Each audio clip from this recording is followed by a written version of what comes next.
The late afternoon sun hung low over the western horizon, casting long, golden shadows across the sleepy town of Harmony Creek, Ohio. It was the kind of warmth that seemed to have soaked deep into the earth, a dry, pleasant heat characteristic of early autumn in this part of the country. The sky was a vast canvas of cerulean blue, broken only by wisps of cirrus clouds that looked like the brushstrokes of an idle painter. Harmony Creek itself seemed suspended in a bygone era, a relic of an older America where Main Street was still the heartbeat of the community, and flags flew lazily from nearly every porch. Red brick buildings with faded white trim lined the streets, and the air carried the faint, sweet scent of the surrounding pine forests mixed with road dust. An old 1978 Ford F-150, its once vibrant blue paint now hidden under layers of road grime and primer, rolled slowly down the main drag. The engine hummed with a throaty, dependable rhythm that spoke of years of careful maintenance despite its age. Behind the wheel was Jack Corrigan, a man whose rugged appearance told its own story. He was in his mid-30s with short-cropped brown hair and a face etched with the lines of a man who'd spent years squinting against the sun in distant, sandy lands. His sharp, hazel eyes scanned his surroundings with a practiced vigilance he couldn't shake. Beside him, with its head resting on the open window frame, sat Shadow, a majestic German shepherd with a thick black and tan coat. Shadow's ears were pricked at the new sounds of the town, his intelligent brown eyes observing the world with a calm that mirrored his owner's. Jack pulled the truck into Henderson's Fuel and Feed, a station that looked like it had been standing since the 50s, complete with mechanical pumps and a sign that creaked in the gentle breeze. He killed the engine, the ensuing silence heavy but peaceful. He stepped out, stretching his stiff limbs, his boots crunching on the gravel. He wore a simple gray t-shirt and faded jeans, an outfit that helped him blend in, though his ramrod posture and alert demeanor suggested a man of discipline. He walked around to the passenger side to let Shadow out. The dog leapt down gracefully, staying close to Jack's leg without a command. "Easy, boy. Let's get some gas and stretch our legs," Jack murmured, patting the dog's solid flank. As Jack began pumping the gas, he noticed a young woman washing the windshield of a sedan at the next pump. She looked to be in her early 20s, with wheat-colored hair pulled back in a messy ponytail and a face that radiated a kind, weary warmth. She wore a faded uniform with the name Sarah embroidered on the pocket. This was Sarah Jenkins. She moved with a practiced efficiency, but there was a softness in her expression as she paused to look at Shadow. "You've got a beautiful dog," Sarah said, her voice melodic and friendly. She put down the squeegee and walked over, wiping her hands on a rag. "Don't see many German shepherds around here that look so well behaved." Jack offered a small, polite smile. "Thanks. His name's Shadow. He's been through a lot with me." Sarah knelt slightly, offering her hand for Shadow to sniff. The dog accepted, his tail giving a slow, deliberate wag. "Hey, Shadow. You're a good boy, aren't you?" She looked up at Jack. "It's hot out. Would he like some cold water? I've got a bowl inside I keep for strays, but he looks far too noble to be a stray." "That would be great. Thank you," Jack replied. Sarah disappeared into the small convenience store and returned a few moments later with a plastic bowl filled with cool water. She set it down, and Shadow lapped at it gratefully. "I'm Sarah, by the way," she said, standing up and brushing a stray strand of hair from her forehead. "Jack. Just passing through," he answered, keeping his reply short but civil. "You work here every day?" "Most days," Sarah sighed, a small cloud passing over her cheerful face. "Every shift I can get. My grandma, Clara, her medicine isn't cheap, and the pension only goes so far, but she raised me, so it's the least I can do." Jack nodded, a flicker of respect in his eyes.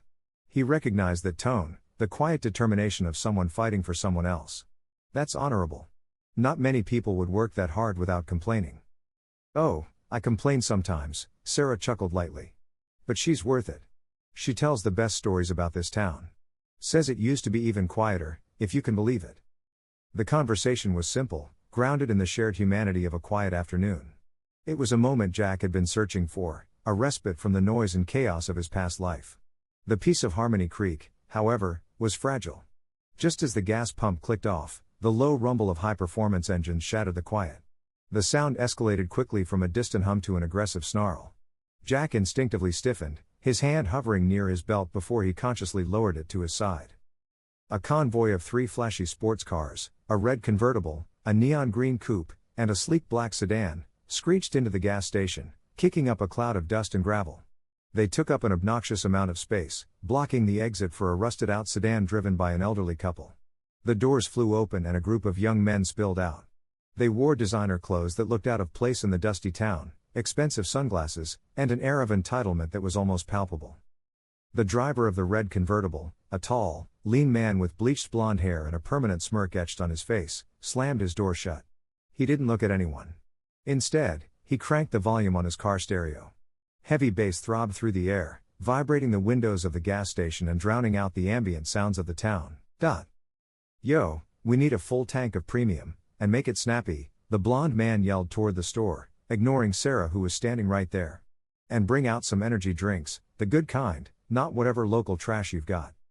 Sarah flinched at the noise and the rudeness. The old couple in the block sedan looked panicked. The old man gripped his steering wheel with trembling hands. "Excuse me," Sarah said, her voice shaking slightly but determined. "You're blocking the exit. Mr. and Mrs. Miller need to leave." The group's leader laughed, a harsh, grating sound. He strode over to Sarah, looming over her. "They can wait. We're in a hurry. We've got a party to get to, and we're not waiting for some old relics to move their heap of scrap metal." Jack watched the scene unfold, his expression darkening. The peace he'd found only moments before had evaporated, replaced by a growing tension. Shadow sensed the shift in his owner. The dog stopped drinking and stood stiffly, a low growl starting deep in his chest. The contrast between the serene, golden afternoon and the abrupt, vulgar intrusion was stark. The sun still shone on Harmony Creek, but the shadows seemed to have grown a little longer, a little sharper. The traveler had arrived, seeking peace, but it seemed trouble had arrived right along with him.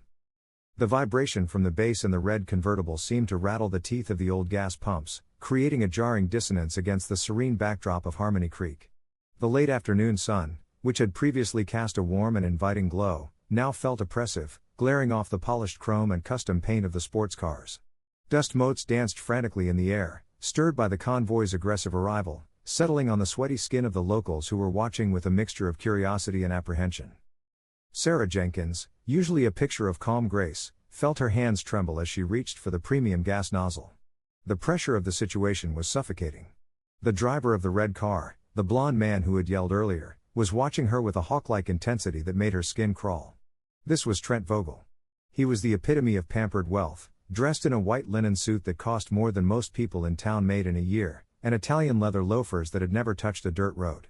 His face was conventionally handsome, but it was marred by a permanent sneer of self-importance and eyes that held no warmth, only the cold calculus of material worth. "Careful with that," Trent snapped, leaning against the side of his pristine car, tapping a gold ring against the doorframe. "That paint job is custom.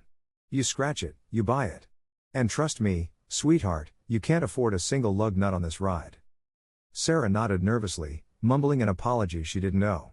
Her focus was entirely on getting the job done quickly so they would leave. Her heart hammered against her ribs. She squeezed the handle, but her hand, slick with sweat and shaking from the verbal assault, slipped just as she pulled the nozzle out. A small spray of gasoline, no more than a few drops, escaped the spout.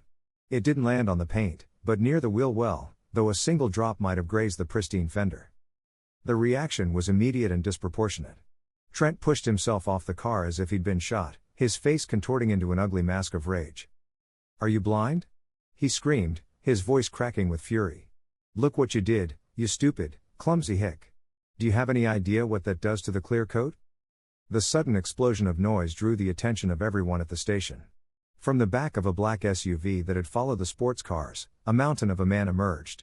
This was Rocco, Trent's private security. He was nearly 7 feet tall, with a thick, muscular neck that strained against the collar of his black suit. He wore dark sunglasses even in the fading light, and his shaved head gleamed with sweat.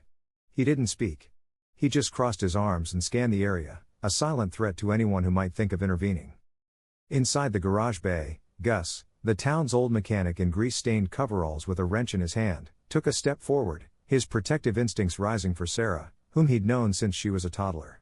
Rocco, however, simply shifted his weight and turned his dark glasses toward Gus. The sheer physical intimidation of the bodyguard froze the old mechanic in his tracks. Mrs. Miller, still trapped in her sedan, rolled up her window with a trembling hand, her eyes wide with fear. The locals were paralyzed, not by cowardice, but by the overwhelming display of aggressive power that was so foreign to their way of life. Trent wasn't finished. He advanced on Sarah, invading her personal space until she was forced to back up against the pump. "I'm talking to you," he snarled, jabbing a manicured finger in her face. You damaged it. You think sorry is gonna fix this? You people are all the same. Useless trash living in the middle of nowhere. He reached into his pocket and pulled out a thick wad of $100 bills held together by a silver clip. With a look of utter contempt, he peeled off a handful and threw them directly in Sarah's face. The bills fluttered around her like green confetti, landing in the dirt and oil stains of the driveway. There, that's more money than you've ever seen. Pick it up. Pick it up. Sarah stood frozen, tears welling in her eyes, humiliated beyond words. She didn't move for the money. Her refusal seemed to incite Trent further. He pointed down at his shoes. You know what? Since you like making messes, you can clean one up. My shoes got dirty when I got out because you don't sweep this dump. Get on your knees and shine them. Now, the air in the gas station grew thick, the tension stretched to its breaking point. Jack Corrigan had observed the entire exchange from near the front of his truck. He remained motionless, his face a calm mask, but his hazel eyes had darkened to cold flint. He'd seen men like Trent before, bullies who used power to crush those they deemed beneath them. But when Trent, frustrated by Sarah's stillness, raised his hand as if to strike her, the stillness in Jack shattered. He moved with a speed that belied his relaxed posture, crossing the distance between the pumps in a fluid blur. Just as Trent's hand began its descent toward Sarah's cheek, Jack was there. He didn't shout. He didn't shove. He simply reached out and caught Trent's wrist. The grip was like iron, arresting the motion instantly. Trent gasped, his eyes wide with shock as he tried to yank his arm back, but Jack's fingers didn't budge. That's enough, Jack said. His voice was low, devoid of anger, but filled with an absolute authority that cut through the thumping bass of the music and the ambient noise. We don't put our hands on women. Not here, not anywhere. Trent stared at him, stunned. He looked to Rocco, expecting his bodyguard to crush this stranger. But before Rocco could take a step, a low, guttural sound rolled through the air. Shadow, who had been waiting by the truck, had moved forward. The German shepherd stood between Jack and the bodyguard, the hackles on his back raised, his lips curled back to reveal a formidable set of white teeth. The dog didn't bark. He issued a deep, continuous growl that promised violence if the threat continued. Shadow's eyes were locked on Rocco, and for the first time, the giant bodyguard hesitated, recognizing a trained protector when he saw one. Trent's face flushed, a mixture of pain from the grip on his wrist and humiliation at being stopped. Let me go, Trent shrieked, his voice rising an octave. Do you have any idea who I am? Do you know who my father is? One phone call and I can buy this whole town and have it bulldozed. Jack held his gaze for another second, letting the fear take root in Trent's eyes before releasing his wrist with a contemptuous shove. Trent stumbled back, rubbing his arm, his bravado crumbling into petulance. You're dead, Trent hissed, backing toward his car while keeping a wary eye on Shadow. You hear me? You're a dead man. Nobody touches a Vogel. He scrambled into the driver's seat, slamming the door. The other drivers, sensing the shift in power, hurried to their own cars. Rocco gave Shadow one last look before retreating to the SUV. Engines roared, tires screeched on the pavement, and the convoy tore out of the gas station, leaving a lingering cloud of exhaust and the smell of burnt rubber. The golden hour had faded to a bruised purple twilight, casting long shadows across the concrete lot of Henderson's Fuel and Feed. The station, which only an hour earlier had been a hive of aggression, was now steeped in an uneasy silence, the kind that often precedes a storm. Jack Corrigan hadn't left. He'd moved his truck to a parking spot on the far side of the lot, its hood up, feigning an oil check, but his eyes never strayed from the front entrance. Shadow sat in the passenger seat, ears forward, watching the road. The arrival of law enforcement should have been a relief, a signal that order was being restored.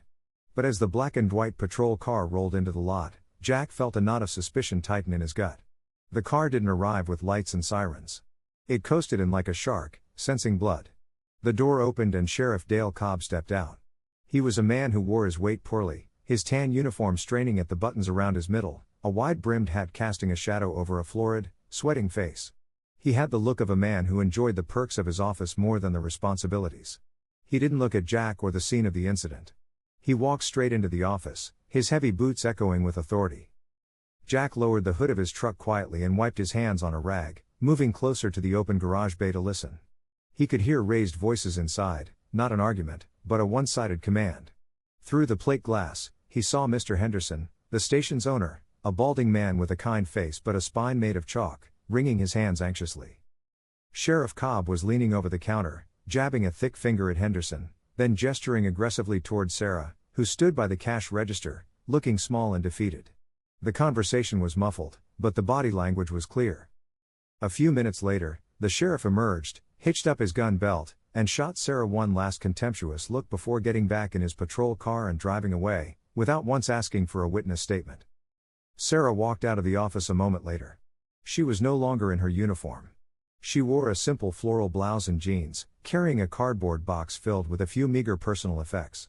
Her shoulders were slumped, the resilience she'd shown earlier finally crushed under the weight of injustice. Jack approached her slowly, Shadow trotting at his side. "Let me guess," Jack said, his voice low and sympathetic. "The sheriff wasn't here to take a report about the assault." Sarah looked up, her eyes red-rimmed and brimming with unshed tears. She let out a shaky, bitter laugh. "Mr. Henderson fired me," she whispered, her voice trembling. "Sheriff Cobb said the Vogel family called. They claimed I was hostile to VIP tourists and that my employment was a liability to the town's image. He said, if Henderson didn't fire me, the station would be facing surprise health and safety inspections every week." She wiped her cheek with the back of her hand. "I needed that job, Jack. Grandma's prescription runs out on Tuesday." Jack felt a cold anger, but he kept his face neutral for her sake. "Get in," he said, nodding toward his truck. "I'll give you a ride home. You shouldn't be walking with that box. Not while those guys are still in town." Sarah hesitated for a second, then looked at Shadow, who whimpered softly and nudged her hand. "Okay," she said softly. "Thank you." The ride to Sarah's was quiet. The town of Harmony Creek, so picturesque in the daylight, now felt claustrophobic in the dim twilight. They drove past closed shops and flickering streetlights until the paved road turned to gravel, leading them to the outskirts of town.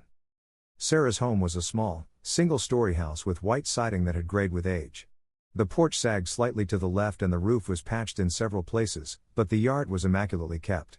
Flower pots made from old tires were painted bright colors and overflowed with marigolds and petunias, a testament to someone's love and care. "It's not much," Sarah mumbled as Jack parked the truck. "It's home," Jack replied simply. He took her box and followed her up the creaky steps. The front door opened before they could touch the handle, revealing Clara. She was a woman in her late 70s, as delicate as a bird, but with eyes that were sharp and clear, the same blue as Sarah's.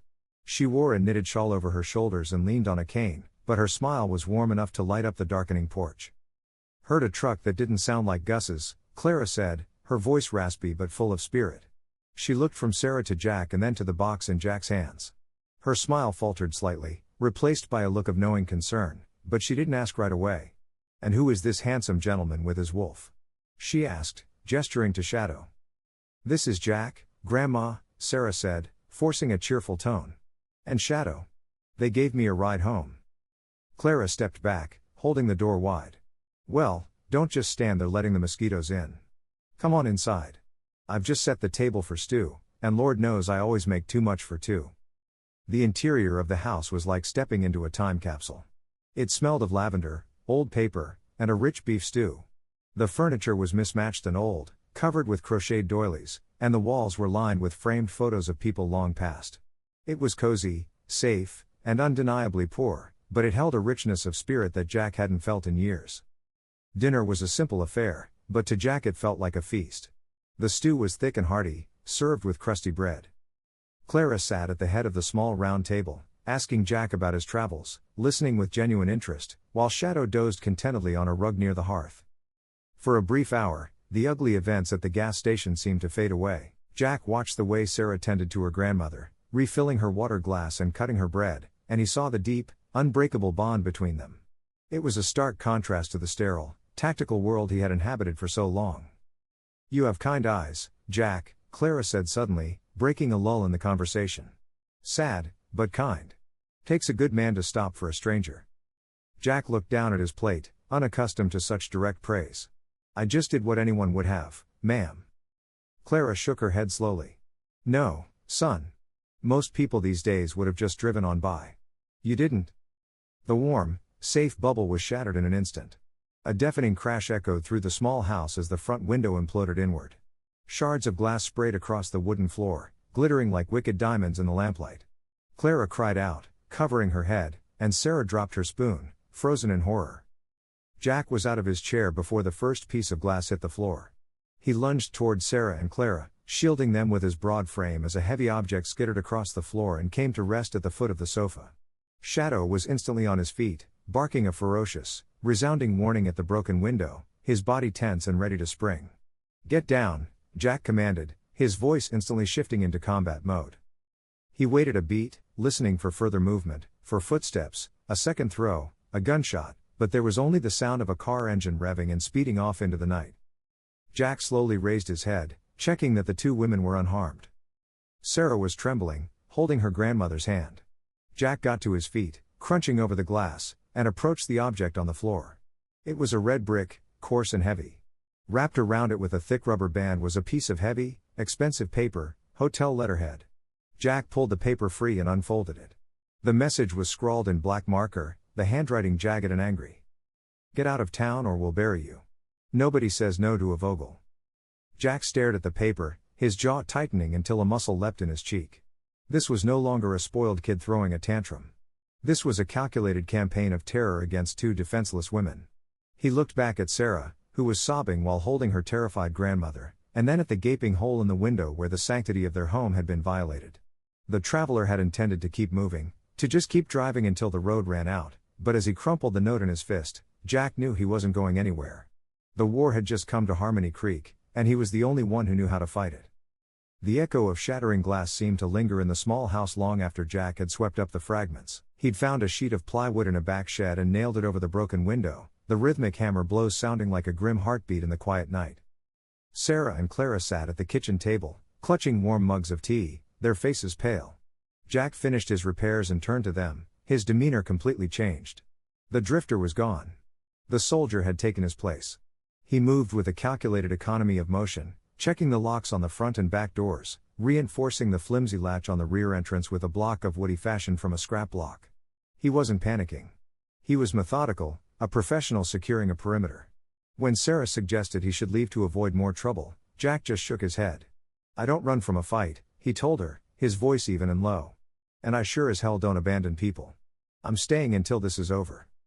He spent the rest of the night on the faded floral sofa, fully clothed, boots on, one eye open, while Shadow slept by the bedroom door, a furry sentinel standing guard over the two women. The next morning brought a deceptive peace. The sun rose over Harmony Creek as if the violence of the previous night had been nothing but a bad dream. But the plywood on the window was a stark reminder of reality. While Clara rested, Jack took Sarah out to the backyard. The grass was wet with dew, and the air smelled of pine and damp earth. "They rely on fear," Jack explained, standing opposite her. "They want you to freeze. I'm going to teach you how not to." For the next hour, he walked her through simple, brutal self-defense techniques. He taught her how to break a wrist grab by twisting against the thumb, how to use the heel of her palm to strike a nose, and most importantly, how to turn her fear into fuel. Sarah was hesitant at first, her movements tentative, but Jack was patient. He saw the steel beneath her gentle exterior. By the end of the session, she was breathing hard, her eyes focused and alert. Nearby, on the porch, Shadow sat beside Clara's rocking chair. The old woman's hand rested on the dog's broad head, her fingers buried in his thick fur. Shadow, normally aloof with strangers, had leaned into her touch, offering a silent, stoic comfort. He had followed her everywhere she went that morning, his eyes tracking her every move, establishing a bond that went beyond mere training. He had accepted her as part of his pack. As afternoon faded into evening, Jack's focus shifted from defense to offense. He knew sitting and waiting to be attacked was a losing strategy. He needed intelligence. "Stay inside tonight," Jack instructed Sarah, handing her a heavy-duty flashlight. "Lock the doors. Shadow stays with you. If anyone tries to get in, Shadow will know before they reach the porch. I'm going to see what our friends are up to." Leaving his truck hidden behind the shed to avoid drawing attention, Jack set out on foot. He moved through the woods that bordered the town, melting into the darkness like a ghost. He wore dark clothes and moved with the silent, rolling gait of a man who had stalked high-value targets in the mountains of Afghanistan. The noise led him to them. It wasn't hard to find. The Vogel party had rented the Overlook, a sprawling, modern glass and steel mansion perched on a hill overlooking the town, usually reserved for corporate retreats or weddings. Jack approached the property from the tree line, avoiding the main driveway where security lights blazed. He scaled a sturdy oak tree that gave him a vantage point over the mansion's massive deck. Even from 100 yards away, the smell of excess was thick. The music was a chaotic, thumping noise that disturbed the wildlife for miles. Through a small, high-powered pair of binoculars he produced from his tactical vest, Jack scanned the scene. There were about a dozen people, mostly young men and women in swimwear and expensive evening wear, drinking heavily. Trent was at the center of it all, holding court on a chaise lounge like a king on a throne. But as Jack adjusted his focus, the situation took a darker turn. On a glass table in the center of the group, lines of a blue powder were arranged. This wasn't just alcohol or marijuana. They were passing around baggies of a synthetic drug. Jack pulled a small parabolic microphone device from his pack, a surplus item he kept for hunting, though tonight he was hunting a different kind of prey. He aimed it toward the deck, adjusting the amplification until the voices cut through the music. "You should have seen her face," Trent was saying, his voice slurred and fast, manic from the drugs. The little hick thought she could cry her way out of it. A new figure, a wiry man with a nervous energy and a jagged tattoo on his neck named Weasel, laughed nervously. "But that guy, Trent, the drifter, he looked serious. Maybe we should just let it go. We're leaving in 2 days anyway." Trent's face twisted into a snarl. He stood up, knocking over a chair. "Let it go? Nobody gets one over on me. Nobody. I'm not just running them off. Tonight, we're gonna light up their world." He leaned closer to his sycophants, his voice dropping to a sinister hiss that the mic just barely picked up. "I got accelerant in the trunk. We go down there at 2 a.m. We torch the shed out back. When the fire spreads to the house, they'll run. And when they run, we'll be waiting to film it. It'll be the viral video of the year." Jack lowered the binoculars, a cold knot forming in his stomach that had nothing to do with the night air. This wasn't a prank anymore. It wasn't even just assault. Trent was planning arson, potentially attempted murder, fueled by a chemical high that had stripped away any moral barriers. The blue dust Jack had seen was likely a powerful synthetic stimulant known to induce aggression and paranoia. The threat level had just escalated from dangerous to lethal. Jack checked his watch. It was 11 p.m. He had 3 hours before they made their move. He quietly packed his gear, his mind racing through tactical options. He couldn't call the sheriff. Cobb was in their pocket. He was on his own. As he slid down the tree and melted back into the darkness of the woods, Jack knew he had to turn the hunter into the hunted. He wasn't just going to defend the small house. He was going to intercept them before they ever struck a match.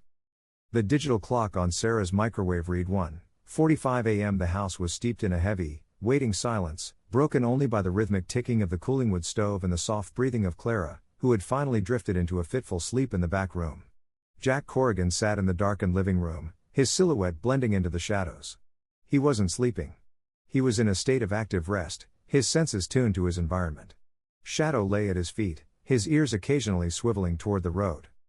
The setup came just as Jack had predicted, though it was clumsier than he'd expected. A loud crunch of twisting metal echoed from the road about 200 yards away, followed immediately by the sound of a car horn stuck in the on position. It was a classic distress signal designed to trigger a Good Samaritan response. Moments later, heavy footsteps pounded on the front porch. A man's voice, rough and feigning panic, yelled through the door, "Help! Somebody! Help! My truck went off the road. My buddy's trapped." Sarah, jolted awake on the sofa, scrambled to her feet, her instinct to help kicking in. She reached for the deadbolt, but Jack's hand gently but firmly stopped hers. "Don't," he whispered, his eyes locked on the door. "It's a diversion." Sarah froze, looking at him with wide, frightened eyes. "But what if?" Jack shook his head.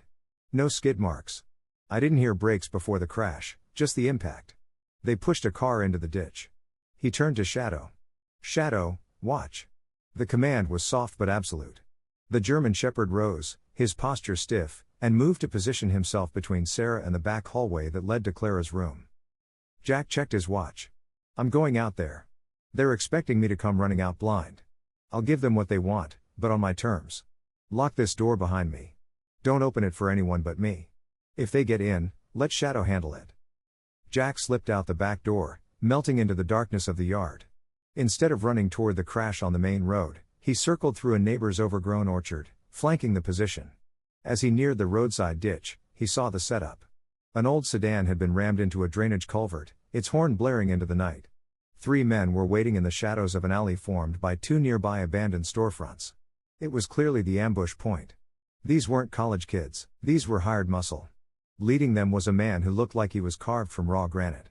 This was Brick, a local tough known for bar fights and debt collection. He wore a grimy denim vest over a thick hoodie, his knuckles were scarred and tattooed, and he held a length of lead pipe loosely in his right hand. Flanking him were two younger, eager but inexperienced thugs holding chains. Jack stepped out of the shadows, not running, but walking with an unnervingly calm stride. He stopped 10 feet from them. "You can turn the horn off," Jack said, his voice cutting through the noise. "Nobody's coming." Brick started slightly, then smirked, stepping into the light. "Well, look at this. The hero shows up. The rich kid paid good money for you to have a little walking accident, soldier boy." Brick slapped the pipe into his palm with a menacing thud. "Just stay down and maybe you'll keep your teeth." Jack didn't assume a fighting stance. He simply relaxed his shoulders. "Go home, Brick. The money's not worth what's about to happen to you." Brick laughed, a harsh, barking sound, and charged forward, swinging the pipe in a wide, vicious arc aimed at Jack's head. The fight was over, almost before it began. Jack didn't block. He stepped inside the arc of the weapon, his movements fluid and precise. He caught Brick's wrist with one hand and drove his elbow into his solar plexus with the other. The air left Brick's lungs in a whoosh. Jack pivoted, using Brick's own momentum to flip him over his hip, slamming him onto the hard pavement. Before the other two could react, Jack had Brick's arm twisted behind his back, applying just enough pressure to dislocate the shoulder if he moved. "Stay down," Jack commanded. The two younger thugs hesitated, fear flashing in their eyes as they saw their leader neutralized in seconds. Jack looked up, his hazel eyes cold. "Run," he offered. They dropped their chains and fled into the night. Jack leaned down to Brick, who was groaning in pain. "Where are they?" Jack demanded. Brick, gasping for breath, gestured back toward Sarah's house. "The back. They want the dog. Said they were gonna skin it." A surge of adrenaline sharper than any combat stimulant shot through Jack. He left Brick writhing on the ground and sprinted back toward the small house, cutting through the woods. Meanwhile, inside the small house, the real nightmare was unfolding. While the diversion played out in the front, the back door frame, weakened by time, gave way with a loud crack as a crowbar forced the latch. Sarah screamed, backing into the kitchen, grabbing a heavy cast iron skillet from the stove. 3 figures stumbled into the kitchen, reeking of sweat and chemical energy. It was Trent, flanked by his 2 college friends, Kyle and Blake. Kyle was a thin, nervous youth holding an animal control catch pole, his hands trembling. Blake was a broad, linebacker type holding a baseball bat, looking hyped but uncertain. Trent, his eyes wide and pupils dilated from the drugs, held a hunting knife. "Where is it?" Trent hissed, his eyes scanning the room manically. "Where's the mutt? I'm gonna mount his head on my wall." He looked at Sarah, a cruel smile spreading across his face. "And you? You're gonna watch." Sarah backed away until her back was against the refrigerator. "Get out," she cried. "I'm calling the cops." She fumbled for her cell phone, her fingers shaking uncontrollably. She hit the 911 speed dial and pressed the phone to her ear. "Beep, beep, beep. All circuits are busy. Please try your call again later." The automated voice was a death sentence. A storm earlier in the week had damaged the local lines, and the system was either overloaded or down. She was on her own. "No one's coming, baby," Trent laughed, stepping closer. "Now give me the dog." "I'm right here." A low growl seemed to emanate from the shadows of the living room. It wasn't a human voice. It was the vibration of a predator. Shadow emerged from the darkness. He didn't bark. He didn't charge wildly. He moved with a low, slinking gait, his belly close to the ground, ears pinned flat against his skull. The fur along his spine stood up in a rigid line. "Get him, Kyle. Use the pole," Trent yelled, shoving his friend forward. Kyle lunged with the catch pole, trying to loop it over Shadow's head. Shadow moved with lightning speed, ducking under the loop and clamping his jaws onto the pole itself. With a powerful wrench of his massive neck, Shadow ripped the pole from Kyle's grasp and flung it aside. In the same motion, he launched himself at Blake, who was swinging the bat. Shadow dodged the clumsy swing and slammed his full body weight into Blake's chest. The linebacker went down with a crash, the bat skittering across the floor. Shadow didn't maul him. He delivered a single, controlled bite to his forearm, enough to crush muscle and cause excruciating pain without severing an artery, then released and turned his attention to the leader. Blake curled into a ball, sobbing. Kyle was pressed against the wall, hyperventilating, refusing to move. That left Trent. The rich boy stood alone in the middle of the kitchen, the knife trembling in his hand. Shadow stood between Trent and Sarah. The dog's teeth were bared, glistening with saliva, his eyes locked on Trent's throat. He took a slow, deliberate step forward. Growl. Another step. Growl. Trent backed away, his arrogance dissolving into pure terror. He swung the knife wildly. Stay back. I'll cut you. I swear I'll cut you. Shadow didn't flinch. He was a SEAL dog. He had faced down insurgents with AK-47s. A drugged-up kid with a knife was nothing. He coiled his muscles, ready to launch. Trent, realizing he was outmatched by a force of nature he couldn't bribe or bully, stumbled backward, tripped over a kitchen chair, and fell on his back. He scrambled into the corner, kicking out his legs. Help! Somebody get this thing off me! He shrieked, his voice breaking. Shadow stood over him, his muzzle inches from Trent's face, holding him hostage by sheer intimidation. Sarah, still clutching the phone with its busy signal buzzing in her ear, lowered the skillet. She looked at the scene, the chaotic invasion neutralized not by a weapon, but by the disciplined fury of a loyal guardian. The back door slammed open again, and Jack stood there, his chest heaving slightly, taking in the scene. He looked at the cowering thugs, then at Trent trembling in the corner under Shadow's watch, and finally at Sarah. Checkmate, Jack said quietly. The air in the kitchen, previously thick with the tension of a cornered predator, was suddenly shattered by a chaotic wash of flashing red and blue lights. The sirens, which had been so conspicuously absent during Sarah's desperate 911 call, now screamed up the driveway, announcing the arrival of authority with overwhelming force. Jack Corrigan stood in the doorway, his chest heaving slightly from the sprint back from the ambush. But the word checkmate had barely left his lips when the narrative twisted violently. Sheriff Dale Cobb didn't kick in the door. He strode in through the open frame with his weapon drawn, followed closely by 2 deputies and an animal control officer armed with a heavy-duty catch pole. But they weren't aiming at the intruders. The barrels of their guns were pointed squarely at Jack. Hands where I can see them, now, Cobb bellowed, his face a mask of manufactured outrage. The scene in the kitchen was a tableau of confusion. Trent, seeing his salvation, immediately collapsed from his cowering position against the wall, grabbing his leg and letting out a dramatic, theatrical cry of pain. He sicked his wolf on me. Help! They're crazy. It tried to tear my throat out. The transformation was instantaneous. The arrogant bully dissolved into a sobbing victim. Kyle and Blake, taking the cue, dropped to their knees, hands up in mock surrender, shouting about how they'd only come to check on the noise, and were attacked by a wild animal. Jack's combat instincts flared. He calculated the distance to Cobb, the angle of the deputies, the exits, but he smothered the thought just as quickly. Violence against law enforcement, even corrupt ones, was a line he wouldn't cross. It would only validate Trent's lies and put Sarah in more danger. Slowly, deliberately, Jack raised his open palms to shoulder height. Sheriff, look at the room, Jack said, his voice calm and authoritative, cutting through Trent's wailing. These men broke in. Look at the door latch. Look at the weapons on the floor. Cobb didn't look. He didn't even glance at the shattered door frame or the baseball bat lying near Blake. He advanced on Jack, grabbed him by the shoulder, and spun him around, slamming him against the refrigerator. I see a dangerous drifter and his vicious animal assaulting the son of a state senator, Cobb snarled, wrenching cuffs onto Jack's wrists with excessive force. You have the right to remain silent, and I suggest you use it. Across the room, another tragedy was unfolding. The animal control officer moved on Shadow. The German shepherd growled, poised to defend his owner, but Jack gave a sharp, guttural command. Shadow, stand down. Heel. The dog froze, his ears dropping, confused, but obedient to the last. The officer slipped the loop over Shadow's head and cinched it cruelly, dragging the compliant animal out the back door toward a caged truck. No, please don't hurt him. Sarah cried, lunging forward. But a deputy blocked her, taking her by the wrist. You're under arrest for aiding and abetting an assault, Ms. Jenkins, the deputy recited mechanically. Sarah looked at Jack, her eyes wide with horror and betrayal, tears streaming down her face. Jack, tell them. Tell them what happened. Jack met her eyes, conveying as much reassurance as he could while being shoved toward the door. Stay calm, Sarah. Don't say a word. It's going to be okay. Outside, the cool night air did nothing to temper the heat of injustice. Jack was searched roughly against the hood of the patrol car. Cobb pulled Jack's wallet from his pocket, flipping it open to reveal his military ID.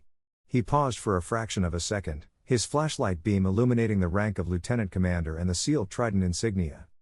I'm an active duty officer, Jack stated, his voice like steel. I'm requesting you contact my commanding officer at Naval Special Warfare Command immediately. You're making a mistake, Sheriff. Cobb stared at the ID, a flicker of hesitation in his eyes. But then he looked over at Trent, who was being tended to by paramedics for a scratch that had barely broken the skin. The sheriff made his choice. He scoffed, snapping the wallet shut and stuffing it into his own pocket. Looks fake. We get a lot of stolen valor types drifting through here.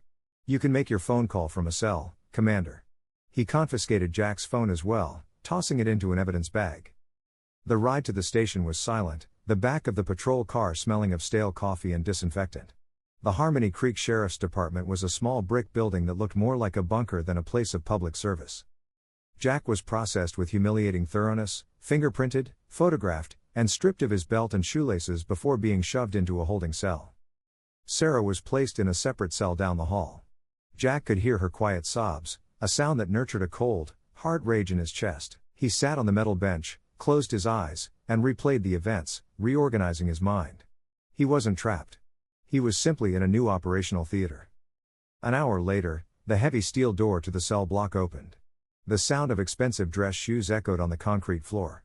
Sheriff Cobb appeared, unlocking Jack's cell, but not motioning for him to leave. Instead, he stepped aside to allow a tall, imposing man to enter. This was Senator Richard Vogel. He was a man in his 60s who wore power like a second skin. His silver hair was perfectly styled, and his charcoal suit was impeccably tailored to hide the softness of age. He smelled of expensive cologne and old money. His face was unlined, likely the result of cosmetic intervention, but his eyes were hard, calculating gray chips that held no trace of empathy. He didn't look like a worried father. He looked like a fixer who had come to clean up a mess. Cobb brought in a metal chair and Vogel sat, placing a leather briefcase on the small table bolted to the floor. He regarded Jack with a mixture of pity and contempt. "Mr. Corrigan," Vogel began, his voice a smooth, practiced baritone that had charmed thousands of voters. "What a precarious position you've found yourself in. Assault with a deadly weapon, trespassing, endangering the welfare of a minor. The list is quite long." Jack sat still, his back straight, meeting the senator's gaze with an intensity that made the politician blink. "Your son broke into a woman's home with a knife and a baseball bat. He was high on synthetic drugs. I stopped him from committing murder." Vogel chuckled lightly, a dry, humorless sound. He opened his briefcase and slid a single sheet of paper across the table along with a gold pen. "That's a compelling story, but unfortunately it's not the one that will be told. My son is a high-spirited young man, perhaps a bit reckless, but he's the victim here. This document is a confession. It states that you, suffering from post-traumatic stress, had a violent episode and attacked these boys without provocation. If you sign it, I'll pull some strings. You'll be released into the care of a VA hospital in another state. The charges will be dropped, and Ms. Jenkins will be released with a warning. If you don't," he let the threat hang in the air, smiling, "well, let's just say prison is a very dark place for a man with no friends." Jack looked at the paper, then back at Vogel. The silence stretched, heavy and suffocating. Slowly, Jack leaned forward. He didn't pick up the pen. "You think you can clean this up like you'd clean up a spilled glass of water?" Jack said, his voice low and dangerous. "But you don't know what your son is. He's not high-spirited, Senator. He's a predator. I heard him tonight. I saw the drugs at the Overlook. I know about the plan for the arson." Vogel's smile faltered for the first time. "You have no proof. It's your word against the future of this state." "I'm a United States Navy SEAL," Jack said, the words ringing with absolute conviction. "My word carries weight, but I don't just have my word." Jack leaned back, his eyes locking on Vogel's with a predatory gleam of his own. "You took my phone, but you didn't check the cloud upload from the device I had placed in the woods. You're raising a monster, Senator. And unless you want the entire world to see the video of your son plotting to burn 2 women alive while they sleep, you're going to unlock this door, release Sarah, and bring me my dog back. Right now." The silence in the interrogation room was heavy, a suffocating blanket that seemed to absorb the hum of the overhead fluorescent lights. Senator Richard Vogel sat opposite Jack, his manicured fingers drumming a silent, rhythmic beat on his leather briefcase. He had dismissed Jack's threat about a cloud upload with a snort, believing it to be the desperate bluff of a man with no other options. To Vogel, the world operated on leverage, and he believed he held all of it. Jack, however, remained unnervingly calm. He leaned back in the metal chair, the cuffs biting into his wrists, but his posture was that of a commander in a briefing room, not a prisoner. "You think I'm bluffing, Senator? Jack said, his voice even. You think because you took my phone, you cut my line to the outside world, but you made a mistake. You looked at my dog and saw a pet. You should have looked closer. Vogel paused, his eyes narrowing slightly. What are you talking about? He asked, a flicker of uncertainty cracking his calm facade. Shadow isn't just a German shepherd, Jack explained, his hazel eyes locking onto the senator's. He's a retired military working dog, a Tier 1 asset. The collar he wears isn't leather from a pet store. It's a K9 tactical awareness system. It has a high-definition camera, a microphone array, and biometric sensors. It records on a loop, and when it detects a spike in combat stress, like a home invasion or a fight, it automatically uploads the footage to a secure, encrypted DoD cloud server via a satellite link. You can confiscate my phone, Sheriff. Jack shifted his gaze to Cobb, who was leaning against the door looking bored. But you can't wipe a server in the Pentagon. Cobb let out a gravelly laugh. DoD server? Get a load of this guy. He's been watching too many movies. But Vogel wasn't laughing. The color was beginning to drain from his face, leaving his skin a pasty gray. He knew technology. He knew surveillance. And he knew that if Jack was telling the truth, the narrative he had so carefully constructed was about to go up in flames. Before Vogel could formulate a rebuttal, the ground beneath their feet seemed to vibrate. It wasn't an earthquake.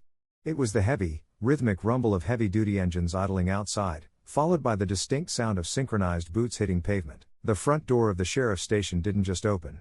It was thrown open with a force that rattled the hinges. A booming voice echoed down the hall, cutting through the station's stagnant air. Secure the perimeter. I want this building locked down. Sheriff Cobb's eyes went wide.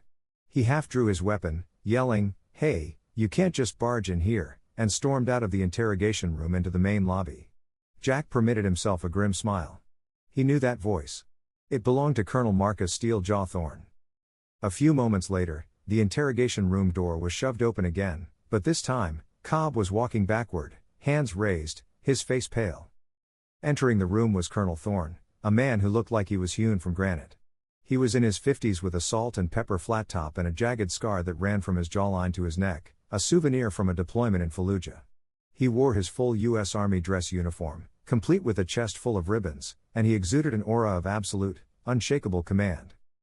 Behind him were two military police officers, MPs, towering figures in tactical gear, armed with M4 carbines held at a low ready. "Sheriff," Thorne barked, his voice raspy and sharp. "You are currently detaining a lieutenant commander of the United States Navy SEALs without notifying his command. That is a direct violation of the Uniform Code of Military Justice and federal law. Step away from the prisoner." Cobb sputtered, looking to Senator Vogel for support. "Now hold on. We have jurisdiction here. This man assaulted a civilian." Thorne ignored him and turned to Jack. "Commander Corrigan, apologies for the delay. The automated distress signal from K9 Shadow's collar went red at 0200 hours. We mobilized from Fort Benning immediately." Thorne gestured to one of the MPs. "Get his cuffs off, now." The MP moved quickly, using a pair of bolt cutters to snip the chain when Cobb refused to produce a key. Jack rubbed his wrists, rising to his full height. "Good to see you, Colonel. We have a situation." Senator Vogel stood up, trying to salvage his authority. "Colonel, I am Senator Richard Vogel. I demand to know." "I know exactly who you are, Senator," Thorne cut him off, his eyes like ice. "And I know who your son is because I just watched a very interesting home movie on the way over." Thorne placed a ruggedized military laptop on the metal table and flipped it open. He turned it so Vogel, Cobb, and the newly arrived, expensive lawyer Vogel had summoned could see the screen. Commander Corrigan wasn't bluffing. "The upload completed 20 minutes ago. I suggest you watch closely." Thorne hit enter. The screen flickered to life. The footage was shaky at first, the low angle providing a dog's eye view of the world. It showed the interior of Sarah's kitchen, dark and shadowy. Then the audio kicked in, crystal clear. The sound of splintering wood as the door was kicked in, Sarah's terrified scream. The camera whipped around as shadow moved, focusing on the three figures. The light was low, but the lens's night vision capability rendered the intruders in eerie green detail. There was Trent, clear as day, holding a hunting knife. "Where is it? Where's the mutt? I'm gonna mount his head on my wall." Trent's voice came through the laptop speakers, distorted with rage, but unmistakably his. The video continued, capturing the sheer terror in Sarah's voice as she pleaded for them to leave. Then came the key moment, Trent's lunge, the attack by the other two, and Shadow's disciplined defense. The camera had captured the drugs falling from Trent's pocket during the scuffle. The small baggies of blue powder littering the floor. It captured Trent's breakdown, his cowardly shrieks as he was cornered, and his confession of the arson plot as he babbled in fear. "We were just gonna burn the shed. I didn't mean to hurt anybody." The video ended with Jack's arrival and the sheriff's barging in. It showed the sheriff's immediate bias, his refusal to look at the evidence, and the rough handling of a compliant Shadow. The room fell into a dead silence. The only sound was the whine of the laptop's fan. Senator Vogel stared at the black screen, his mouth slightly agape. The veneer of the powerful, untouchable politician had cracked. He wasn't looking at a misunderstanding. He was looking at multiple felonies recorded in high definition: armed burglary, assault, drug possession, conspiracy to commit arson, and filing a false police report. Jack leaned forward, placing his hands on the table. "That video is now on a secure server, Senator. It's been mirrored to 3 other locations. You can't buy it. You can't bury it. And you sure as hell can't bully it." Jack's voice was soft, but it carried the weight of a judge delivering a sentence. "You called me a drifter. You called Sarah a hick. But right now, you're just the father of a felon." Vogel slumped into his chair, looking suddenly very old.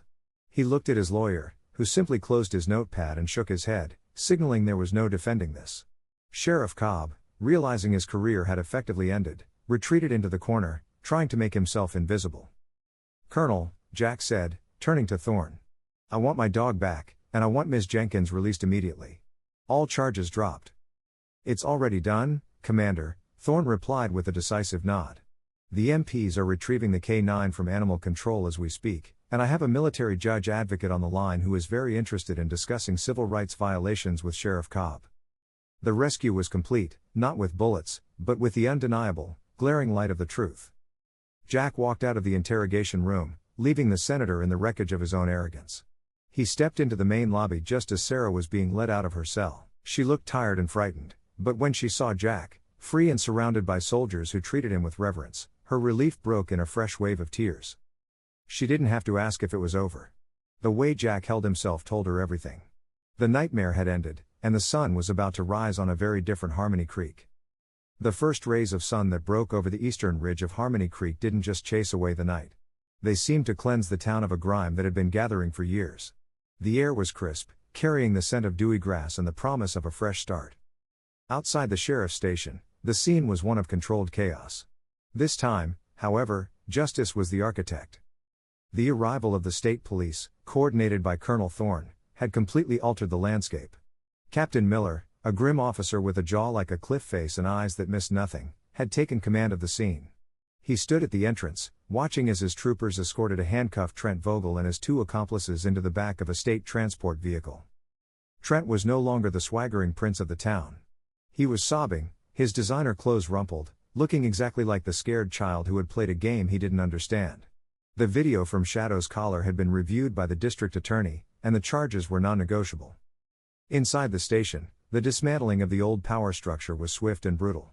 Sheriff Dale Cobb was stripped of his badge and gun in the middle of his own lobby, a humiliation witnessed by his own deputies.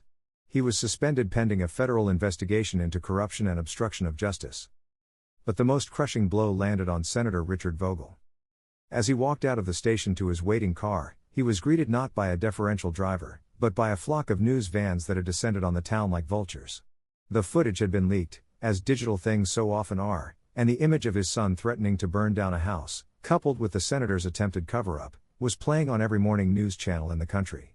He shoved his way through the reporters without a word, his face a mask of ash, knowing his political career had effectively ended in that interrogation room.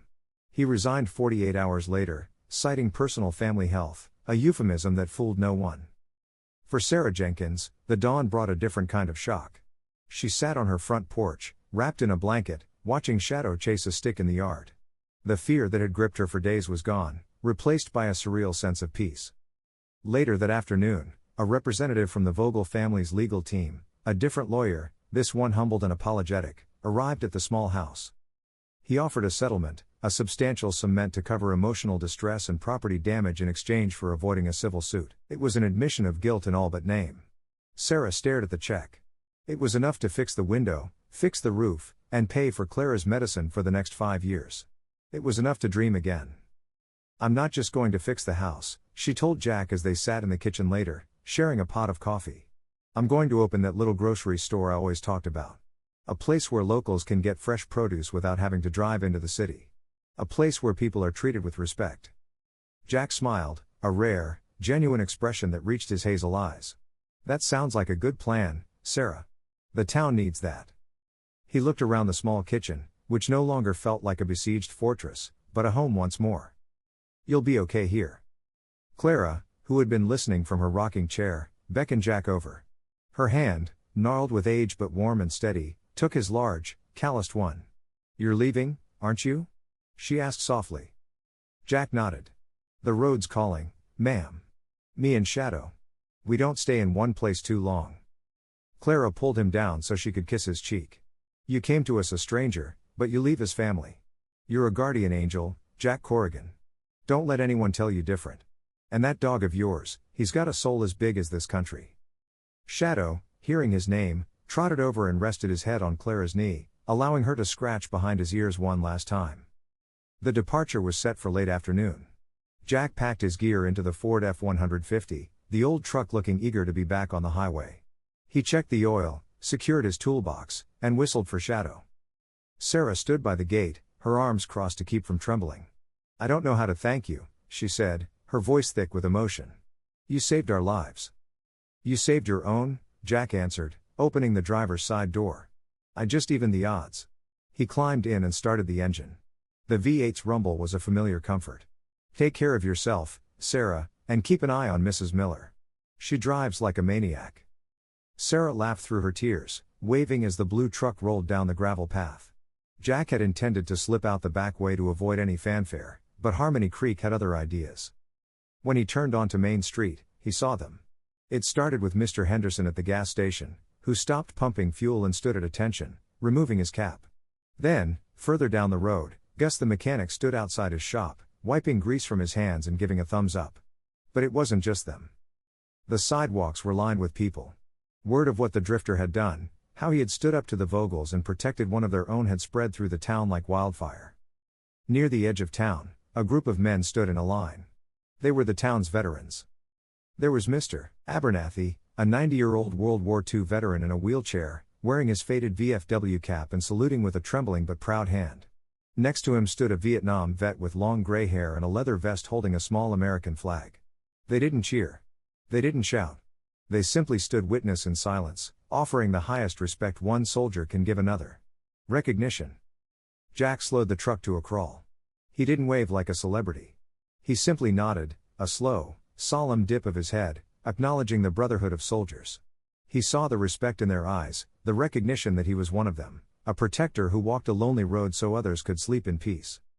The sun began to dip below the horizon, painting the sky in brilliant shades of orange and purple. The blue truck picked up speed past the town limit sign, its tires humming on the asphalt. Shadow hung his head out the window, the wind in his fur, his eyes squinted against the golden light. In the rearview mirror, the town of Harmony Creek shrank until it was just a small dot in the vast American landscape. Jack adjusted his sunglasses, his hand resting easy on the wheel. The road ahead was long, winding through mountains and valleys, past cities and farms filled with new faces and unknown challenges. But for now, the traveler was content. He had done his job. He had left the world a little better than he had found it. And as the F-150 disappeared into the sunset, it left behind a legend that would be told on the porches of Harmony Creek for generations to come. The story of the soldier and his dog who came from nowhere, delivered justice, and rode off into the light.